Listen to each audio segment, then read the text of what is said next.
देवी सिद्धिदात्री का दिन है। मैं सभी देशवासियों को नवरात्रि की बधाई देता हूं। कल विजयादशमी का महापर्व है। अन्याय पर न्याय की जीत, असत्य पर सत्य की जीत, अंधकार पर प्रकाश की जीत। विजयादशमी भारतीय संस्कृति के इस विचार और विश्वास का कालजयी उद्घोष है।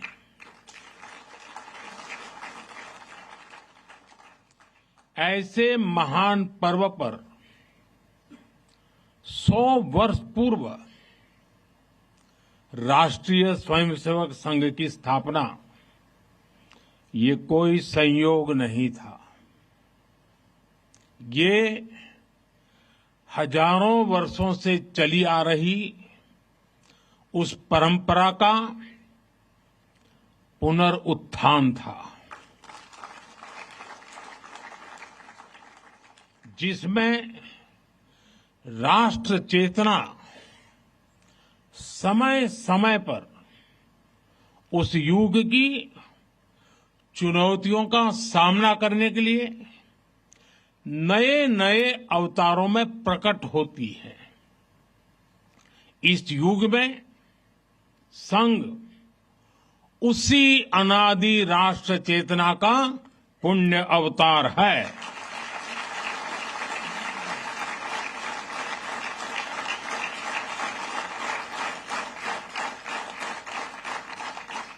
साथियों, यह हमारी पीढ़ी के स्वयंसेवकों का सौभाग्य है कि हमें संघ के शताब्दी वर्ष जैसा महान अवसर देखने को मिल रहा है। मैं आज इस अवसर पर राष्ट्र सेवा के संकल्प को समर्पित कोटि कोटि स्वयंसेवकों को शुभकामनाएं देता हूं, अभिनंदन करता हूं। मैं संघ के संस्थापक हम सभी के आदर्श परम पूज्य डॉक्टर हेडगेवार जी के चरणों में श्रद्धांजलि अर्पित करता हूं।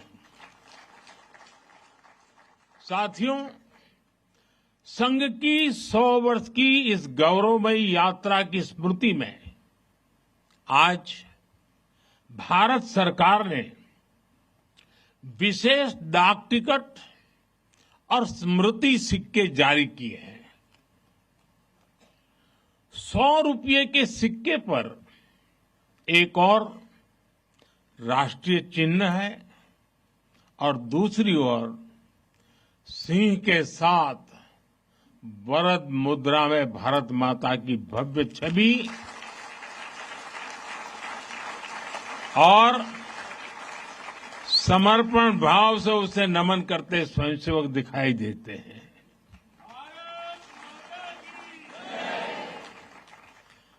भारतीय मुद्रा पर भारत माता की तस्वीर संभवतः स्वतंत्र भारत के इतिहास में पहली बार ऐसा हुआ है।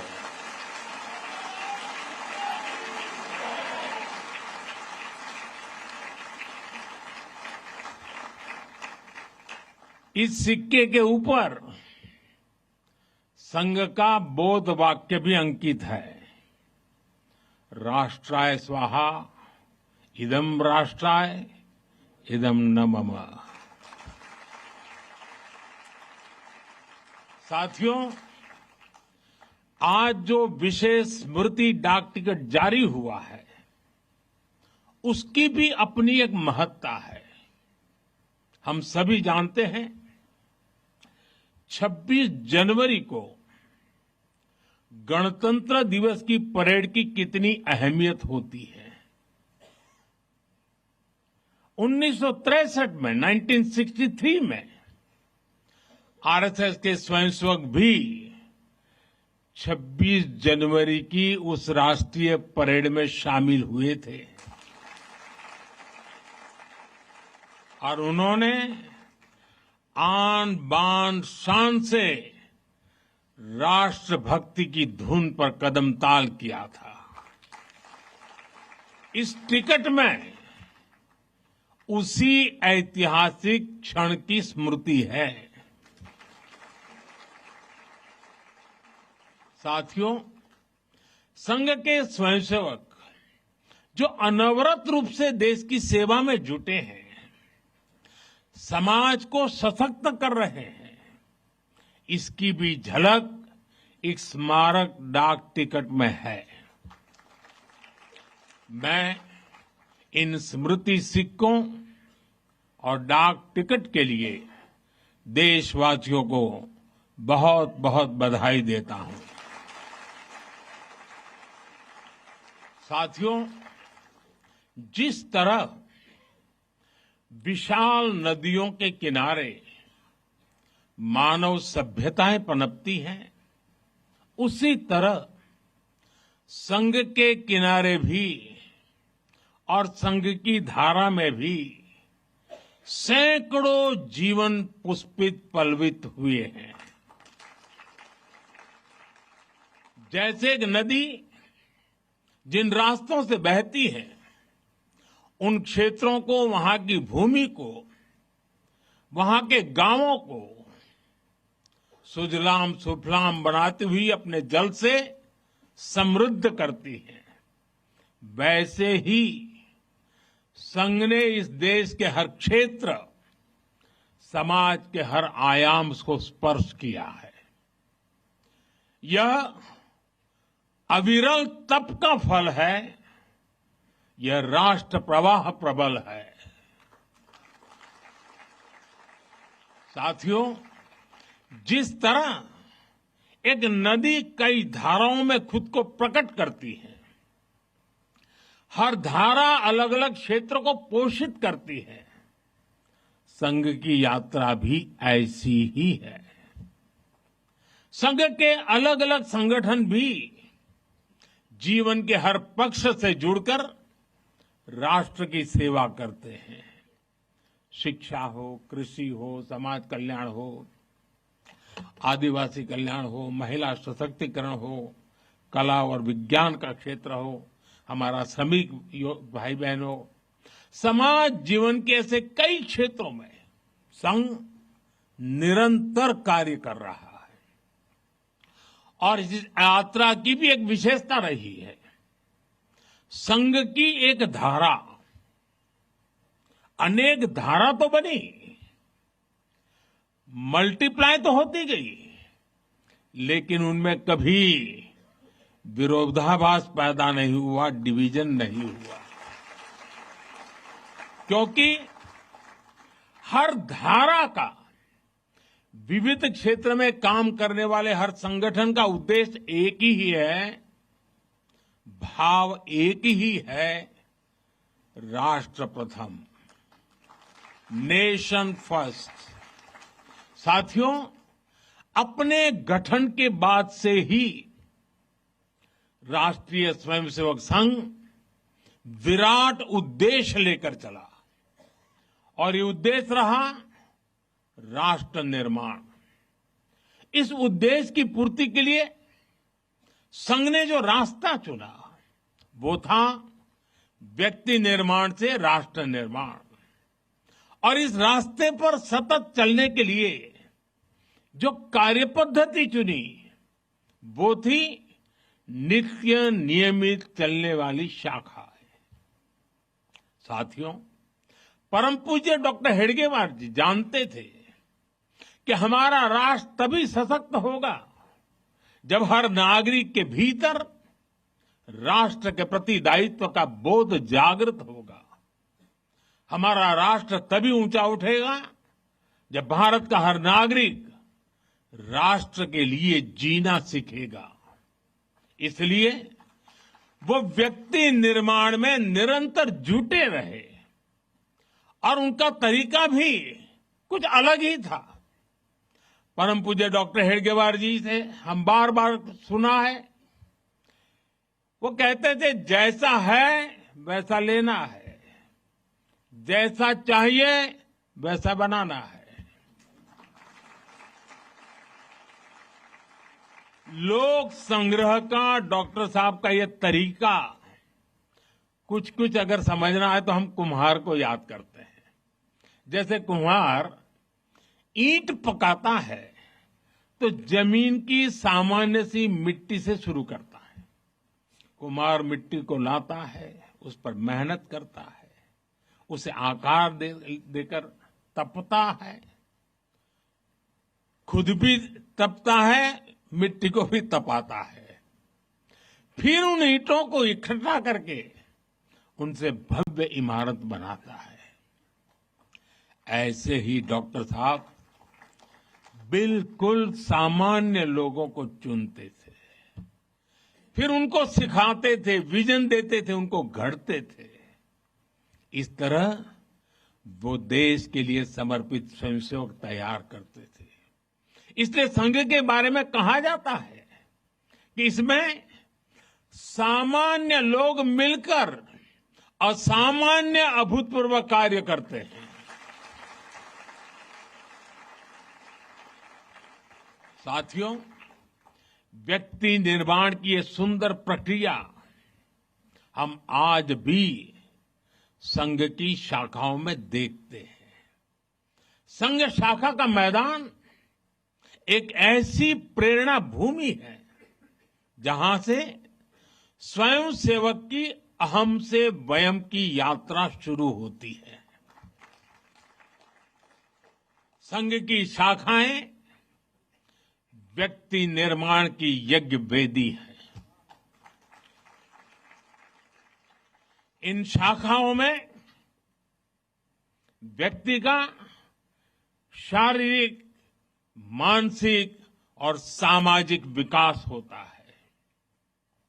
स्वयंसेवकों के मन में राष्ट्र सेवा का भाव और साहस दिन प्रतिदिन पनपता रहता है। उनके लिए त्याग और समर्पण सहज हो जाता है। श्रेय के लिए प्रतिस्पर्धा की भावना समाप्त हो जाती है और उन्हें सामूहिक निर्णय और सामूहिक कार्य का संस्कार मिलता है। साथियों, राष्ट्र निर्माण का महान उद्देश्य व्यक्ति निर्माण का स्पष्ट पथ और शाखा जैसी सरल जीवंत कार्य पद्धति, यही संघ की 100 वर्षों की यात्रा का आधार बने हैं। इन्हीं स्तंभों पर खड़े होकर संघ ने लाखों स्वयंसेवकों को गढ़ा, जो विभिन्न क्षेत्रों में देश को अपना सर्वोत्तम दे रहे हैं, देश को आगे बढ़ाने के लिए निरंतर प्रयास कर रहे हैं। समर्पण से, सेवा से और राष्ट्र के उत्कर्ष की साधना से। साथियों, संघ जब से अस्तित्व में आया, संघ के लिए देश की प्राथमिकता ही उसकी अपनी प्राथमिकता रही है। इसलिए जिस कालखंड में जो बड़ी चुनौती देश के सामने आई, संघ ने उस कालखंड के अंदर अपने आप को झोंक दिया। संघ उससे जूझता रहा। आजादी की लड़ाई के समय देखें तो परम पूज्य डॉक्टर हेडगेवार जी समेत अनेक कार्यकर्ता ने स्वतंत्रता आंदोलन में हिस्सा लिया। डॉक्टर साहब कई बार जेल तक गए। आजादी की लड़ाई की कितने ही स्वतंत्रता सेनानियों को संघ संरक्षण देता रहा, उनके साथ कंधे से कंधा मिलाकर काम करता रहा। 1942 में, 1942 में जब चिमूर में अंग्रेजों के खिलाफ आंदोलन हुआ, तो उसमें अनेक स्वयंसेवकों को अंग्रेजों के भीषण अत्याचार का सामना करना पड़ा। आजादी के बाद भी हैदराबाद में निजाम के अत्याचारों के खिलाफ संघर्ष से लेकर गोवा के स्वतंत्रता आंदोलन और दादरा नगर हवेली की मुक्ति तक संघ ने कितने ही बलिदान दिए और भाव एक ही रहा, राष्ट्र प्रथम। लक्ष्य एक ही रहा, एक भारत श्रेष्ठ भारत। साथियों, राष्ट्र साधना की इस यात्रा में ऐसा नहीं है कि संघ पर हमले नहीं हुए, संघ के खिलाफ साजिशें नहीं हुई। हमने देखा है कैसे आजादी के बाद भी संघ को कुचलने का प्रयास हुआ, मुख्य धारा में आने देने का और उसे न आने से रोकने का अनगिनत षड्यंत्र हुए। परम पूज्य गुरु जी को झूठे केस में फंसाया गया, उन्हें जेल तक भेज दिया गया, लेकिन जब पूज्य गुरु जी जेल से बाहर आए तो उन्होंने सहज रूप से कहा, और शायद इतिहास की तवारीख में ये भाव, ये शब्द एक बहुत बड़ी प्रेरणा है। तब परम पूज्य गुरु जी ने बहुत सहजता से कहा था, कभी कभी जीभ दांतों के नीचे आकर दब जाती है, कुचल भी जाती है, लेकिन हम दांत नहीं तोड़ देते, क्योंकि दांत भी हमारे हैं और जीभ भी हमारी है। आप कल्पना कर सकते हैं, जिन्हें जेल में इतनी यातनाएं दी गई, जिन पर भांति भांति के अत्याचार हुए, उसके बाद भी परम पूज्य गुरु जी के मन में कोई रोष नहीं था, कोई दुर्भावना नहीं थी। यही परम पूज्य गुरु जी का ऋषि तुल्य व्यक्तित्व था। उनकी यही वैचारिक स्पष्टता संघ के प्रत्येक स्वयंसेवक के जीवन के मार्गदर्शक बनी। इसी ने समाज के प्रति एकात्मता और आत्मीयता के संस्कारों को सशक्त किया। और इसलिए चाहे संघ पर प्रतिबंध लगे, चाहे षड्यंत्र हुए, झूठे मुकदमे हुए, संघ के स्वयंसेवकों ने कभी कटुता को स्थान नहीं दिया, क्योंकि वो जानते हैं हम समाज से अलग नहीं है। समाज हम सबसे ही तो बना है। जो अच्छा है वो भी हमारा है, जो कम अच्छा है वो भी हमारा है। साथियों, और दूसरी बात, जिसने कभी कटुता को जन्म नहीं दिया, वो है प्रत्येक स्वयंसेवक का लोकतंत्र और संवैधानिक संस्थाओं में अडिग विश्वास।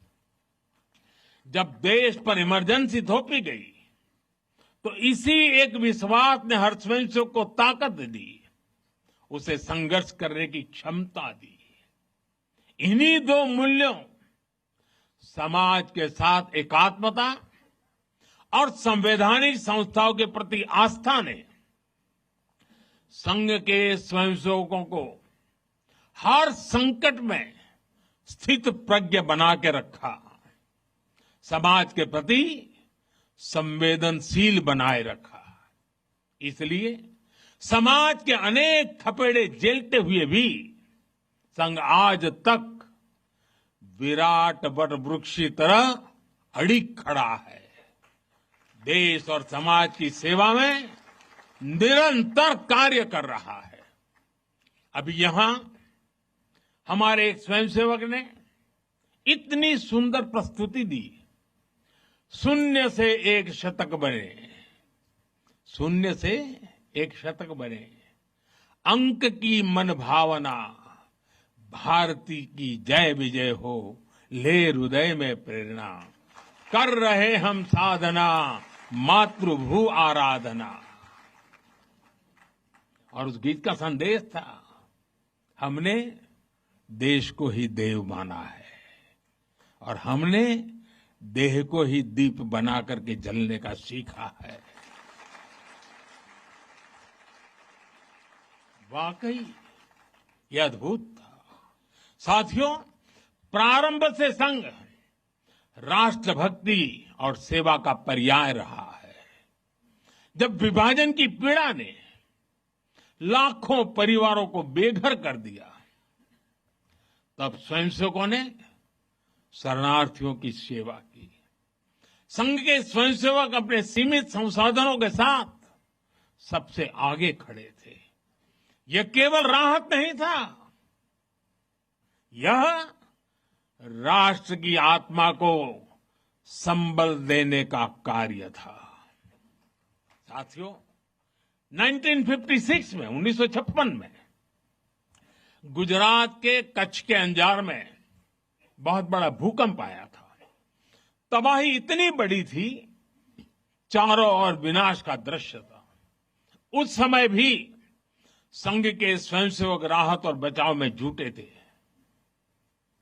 तब परम पूज्य गुरु जी ने गुजरात के वरिष्ठ संघ के प्रचारक वकील साहब को, जो समय गुजरात का कार्य संभालते थे, उन्हें एक पत्र लिखा था।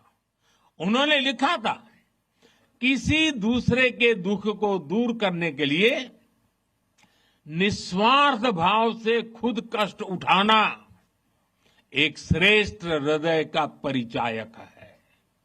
साथियों, खुद कष्ट उठाकर दूसरों के दुख हरना, ये हर स्वयंसेवक की पहचान है।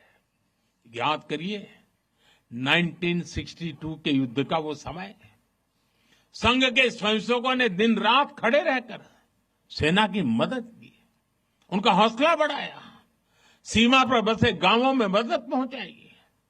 1971 में लाखों शरणार्थी पूर्वी पाकिस्तान से भारत की धरती पर आए। उनके पास न घर था न साधन। उस कठिन घड़ी में स्वयंसेवकों ने उनके लिए अन्न जुटाया, आश्रय दिया, स्वास्थ्य सेवाएं पहुंचाई, उनके आंसुओं को पहुंचा, उनकी पीड़ा को साझा किया। साथियों, एक बार, और हम जानते हैं 1984 सिखों के खिलाफ जो कत्लेआम चलाया गया था, अनेक सिख परिवार संघ के स्वयंसेवकों के घरों में आकर के आश्रय ले रहे थे। यह स्वयंसेवकों का स्वभाव रहा है। साथियों, एक बार पूर्व राष्ट्रपति डॉक्टर एपीजे अब्दुल कलाम चित्रकूट गए थे। वहां उन्होंने नानाजी देशमुख जिस कार्य को कर रहे थे, उस आश्रम स्थान को देखा था, वहां के सेवा कार्य देखे, वो हैरान रह गए थे।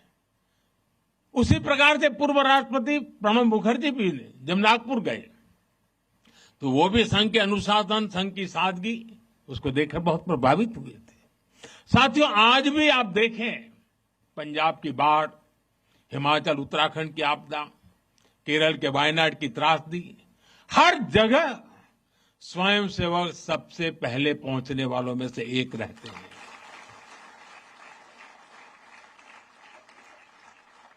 कोरोना काल में तो पूरी दुनिया ने संघ के साहस और सेवा भाव का प्रत्यक्ष प्रमाण देखा है। साथियों, अपनी 100 वर्ष की इस यात्रा में संघ का एक बड़ा काम ये रहा है, उसने समाज के अलग अलग वर्गों में आत्मबोध जगाया, स्वाभिमान जगाया। और इसके लिए संघ देश के उन क्षेत्रों में भी कार्य करता रहा है जो दुर्गम है, जहां पहुंचना सबसे कठिन है। हमारे देश में लगभग 10 करोड़ आदिवासी भाई बहन हैं, जिनके कल्याण के लिए संघ लगातार प्रयासरत है। लंबे समय तक सरकारों ने उन्हें प्राथमिकता नहीं दी, लेकिन संघ ने उनकी संस्कृति, उनके पर्व, उत्सव, उनकी भाषा और परंपराओं को सर्वोच्च प्राथमिकता दी। सेवा भारती, विद्या भारती, एकल विद्यालय, वनवासी कल्याण आश्रम आदिवासी समाज के सशक्तिकरण का स्तंभ बनकर के उभरे। आज हमारे आदिवासी भाई बहनों में जो आत्मविश्वास आया है, वो उनके जीवन में बदल रहा है। साथियों, संघ दशकों से आदिवासी परंपराओं, आदिवासी रीति रिवाजों, आदिवासी मूल्यों को सहजने संवारने में अपना सहयोग देता रहा है, अपना कर्तव्य निभा रहा है। उसकी तपस्या ने भारत की सांस्कृतिक पहचान सुरक्षित रखने में बड़ी भूमिका निभाई है। मैं देश के दूर सुदूर कोने कोने में आदिवासियों का जीवन आसान बनाने में लगे संघ के लाखों स्वयंसेवकों की भी सराहना करूंगा। साथियों, समाज में सदियों से घर कर चुकी जो बीमारियां हैं, जो ऊंच नीच की भावना है, जो कुप्रथाएं हैं, छुआछूत जैसी गंदगी भरी पड़ी है, ये हिंदू समाज की बहुत बड़ी चुनौती रही है। एक ऐसी गंभीर चिंता है जिस पर संघ लगातार काम करता रहा है। एक बार महात्मा गांधी जी वर्धा में संघ के शिविर में गए थे। उन्होंने भी संघ में समता, ममता, समरसता, समभाव, मम भाव, ये जो कुछ भी देखा उसकी खुलकर तारीफ की थी। और आप देखिए, डॉक्टर साहब से लेकर आज तक संघ की हर महान विभूति ने, हर सरसंघ चालक ने भेदभाव और छुआछूत के खिलाफ लड़ाई लड़ी है।